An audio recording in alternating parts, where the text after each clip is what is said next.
happened, but we got shut off pretty much right at the beginning of the last time. Let's see if we can get through this one. We'll try and make it brief, and you can get back to your Labor Day festivities, and I will as well. Rhino of the day is this cute little pink plastic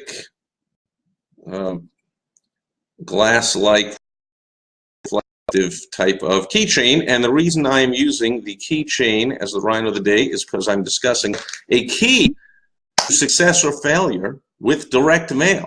So, being Direct Mail Monday, I'll just show you what landed in our mailbox last week is a whole bunch of, quote, direct mail that all business owners are using to think that they are convincing us to do business with them. And the number one big mistake people make when they send out direct mail is they blast it out, and it's all general messages sent to everybody and not sent to your ideal prospect in particular. When this is done with electronic mail, by the way, known as email, online, it's called spam. Now, of course, there are successful spammers out there that are making money with it. Otherwise, there wouldn't still be spam. Hey, thanks for the likes. Who's here? Jerry. And so, but I don't know self-respecting business owners who say, boy, part of my marketing mix is I send a lot of spam. Well, you're sending this kind of stuff through the U.S. mail or whatever country you're in. It's the offline equivalent to spam. It even says right on it, to our neighbors at resident. You know, that kind of stuff. Like, it's a message that gets opened or read online. You get emails all the time. You know right away this is spam, and you're looking at it. Goes into your junk mail folder.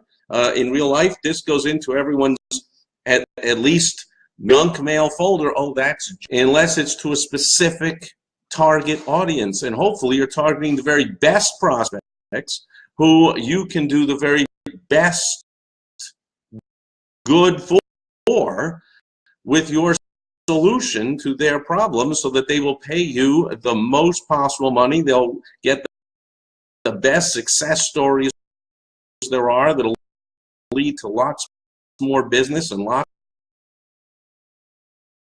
of referrals and lots of success for you and them and everyone else. And you are not just spitting out spam to everybody. So in the world of direct mail, we call this versioning. You send your piece, but you send a slightly different version. So in other words, if you want to target, let's say it's an auto repair. Well, the people that drive a Mercedes and need repairs done to their Mercedes, we think of our car totally differently than somebody that owns a 2008 Chevy, who really just wants things fixed for the cheapest or the quickest or the easiest or whatever. It's a basic car. I don't look at it as an investment. I don't see it as something that's that or that important. And or just by driving that car, I'm showing that I don't have a lot of disposable income to begin with, so don't think I'm going to be really solving some big problems here. But to the owner of a Mercedes who invested money into it, thinking about the resale value and wanting to keep the upkeep and then keep it in perfect condition, and lots of people that get those kind of cars get them so that people look and go, ooh, that's a nice car, thinking so somebody driving around a Mercedes wouldn't want to be driving going to Thunka or having a scratch or a dent on it, and wouldn't want anyone getting into it and having frayed whatever, or you understand the window's broken or the seat. That's not how people look at their luxury possessions, their home, their car, clothes. Very best clients. Again, they can give you the most money and do business with you and refer you to other very best ideal clients are thinking completely different than the general population. And we are not responding, okay, it's the biggest bargain that's sent to just everybody. So versioning. This is the letter of the WOW strategy. Go to the WOW strategy.com. sipress.com if you want to learn about it. Stands for the who you send stuff to, and if your is ever, then your client will nobody, and you will be another on the heap of failure of mail section. That's the I teach it and clients do it.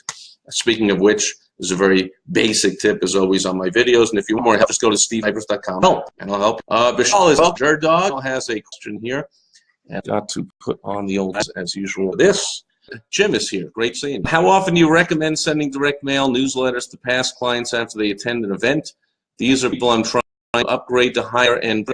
Sounds like a very specific question. Again, contact me if you have to know more about what your events are about and how often they attend and who these people are. You want to mail a monthly newsletter, of course. Is a point you stop? Well, there's a saying in direct response marketing that we market people and buy. So that means they tell you, take me off of your list, stop sending me stuff, or they move and you get stuff back in the mail that says return to sender. Otherwise, why would you stop sending it to them? Although, if you're sending stuff like this, then that advice changes, and I would stop sending them anything like this, or an ineffective newsletter about you and what you do, and not about them and what they want. Anyway, that's it. I'm heading out to have a fun Labor Day. We're going to be heading out with a client to the shooting range. He's an expert outdoorsman, and we're going to do some outdoor stuff and shoot some guns at targets. And then we're heading off for a pool party and a barbecue and all those kind of holiday festivities. So hopefully you're enjoying the day as well. And you are welcome, Vishal. That's really just scratching the surface, but hopefully it helps.